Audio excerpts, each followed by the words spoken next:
सिद्धि की शादी के बाद वो ससुराल चली जाती है। पीछे रह जाती है भाभी रानी। सिद्धि के ससुराल जाते ही भाभी कहती है, अरे वाह जी वाह, सारे कपड़े मेरे। हाय रे पैंट, अरे वाह वाह, मजा आ जाएगा। अरे ये सिद्धि की अलमारी के सामने खड़े होकर क्या बड़बड़ा रही है? जा जाकर देख मेहमानों को विदाई की मिठाई मिली कि नहीं।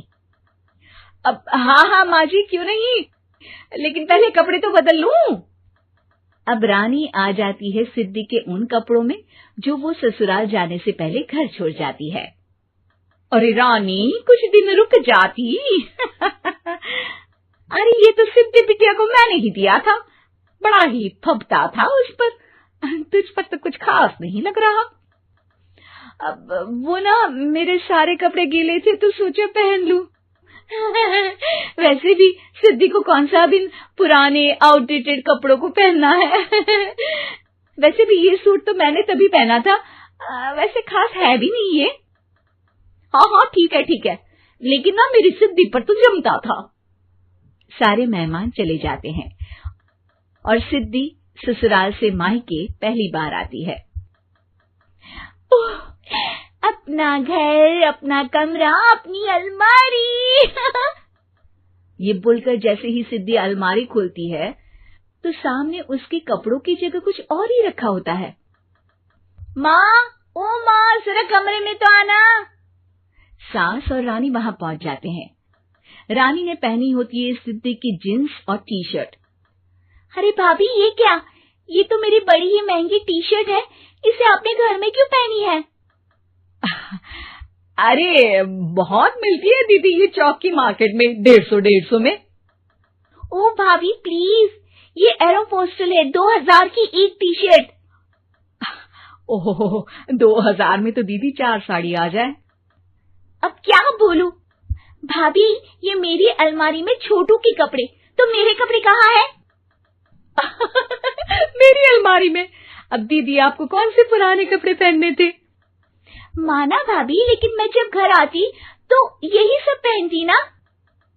अरे तुम तो बड़ी कंजूस हो दीदी। खैर, वक्त आता है जब सिद्धि ससुराल के लिए रवाना हो रही होती है। अरे रानी, अंदर से सिद्धि का गिफ्ट ले आ, लड़की पहली बार ससुराल से मायके आई है। रानी अंदर जाती है और एक सिंपल सी साड़ी लेकर बाहर आ जाती है। ये लीजिए माँ जी। सास बेटी को गिफ्ट देकर ससुराल भेजती है। अगले दिन रानी एक सुंदर सी साड़ी पहनकर सामने आती है।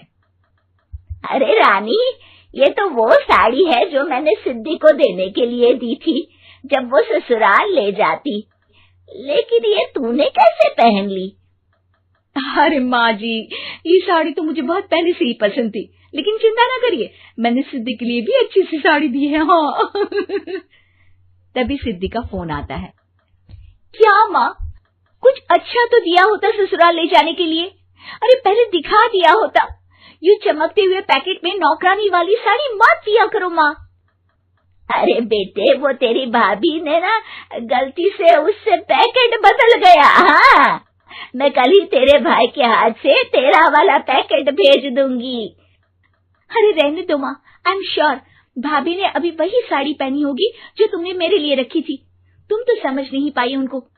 खैर छोड़ो, मैं ज्यादा बोलती अच्छी नहीं लगती, रहने दो, आपको उन्हीं के साथ रहना है, फिर बात करेंगे।